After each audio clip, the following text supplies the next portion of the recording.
10 वर्ग की आज की इस वीडियो में अर्थशास्त्र विषय के अंतर्गत आपको हिस्टोरिकल चेंज जो तीनों सेक्टर्स में हुए उसको बताए जाने का प्रयास किया जा रहा है। आज आपको एक एग्जाम्पल जो आपकी किताब में 2 ग्राफ दिए गए हैं उसमें से एक ग्राफ कैसे हिस्टोरिकल चेंज प्राइमरी से टर्शियरी में उसके प्रोडक्शन को लेकर आया, इसके लिए 2 ईयर्स को आधार बनाया गया है। इन 2 ईयर्स में आपकी किताब में अलग अलग ईयर्स दिए गए हो सकते हैं।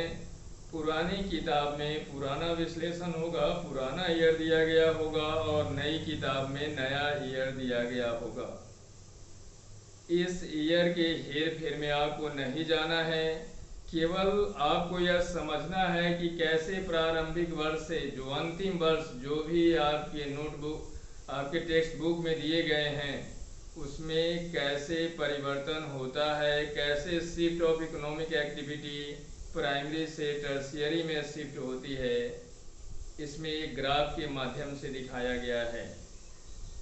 उदाहरण के तौर पर अगर हम पहला ईयर 1973 ले तो 1973 में आप देखिएगा प्राइमरी, सेकेंडरी और टर्शियरी इन तीनों में प्राइमरी एक्टिविटी सबसे ज़्यादा थी,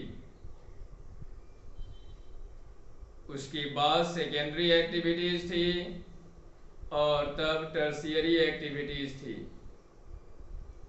अगर हम अगला कंसेक्यूटिव ईयर 2003 ले यानी 30 वर्षों के बारे में अध्ययन हम करें तो हम पाते हैं कि धीरे धीरे प्राइमरी सेक्टर में प्रोडक्शन घटता है, सेकेंडरी और टर्शियरी में यह प्रोडक्शन यानी वस्तुओं और सेवाओं का उत्पादन बढ़ता जाता है और 2003 आते आते सबसे ज़्यादा वस्तुओं और सेवाओं का उत्पादन टर्शियरी सेक्टर के अंतर्गत आता है।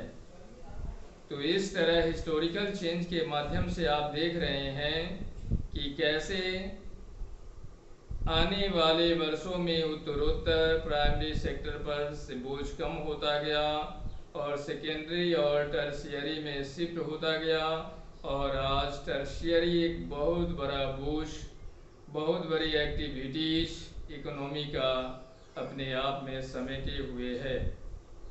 तो इस तरह का जो परिवर्तन आया इसके पीछे कुछ कारण है जो इस प्रकार है।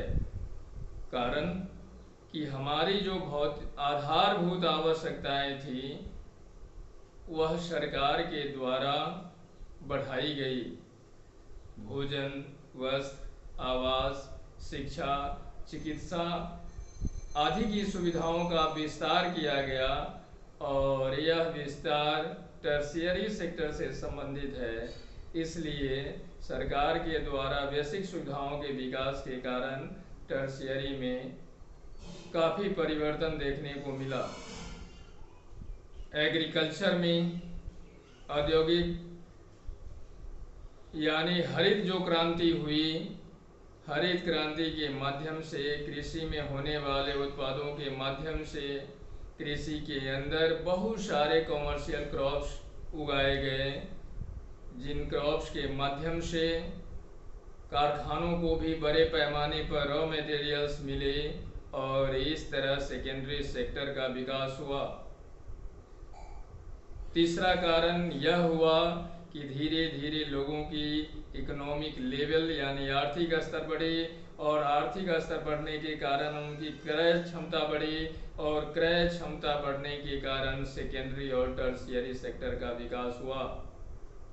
और चौथा कारण यह रहा कि कुछ दशकों से नई नई सेवाएं इकोनॉमिक एक्टिविटीज़ के अंतर्गत उभर कर आई, जैसे इंफॉर्मेशन एंड कम्युनिकेशन टेक्नोलॉजी। इसके माध्यम से विगत कुछ दशकों में इससे संबंधित व्यापक विकास टर्शियरी सेक्टर के अंतर्गत हुआ है। तो इस तरह यह परिवर्तन देखने को मिला ऐतिहासिक इन तीनों सेक्टर में। लेकिन इन तीनों सेक्टर में परिवर्तन एक जैसा नहीं रहा।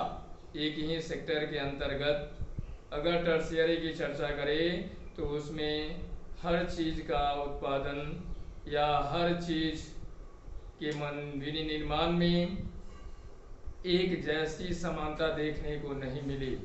इसमें अंतर पाया जाता है, जिसे हम अगली कक्षा में समझने का प्रयास करेंगे।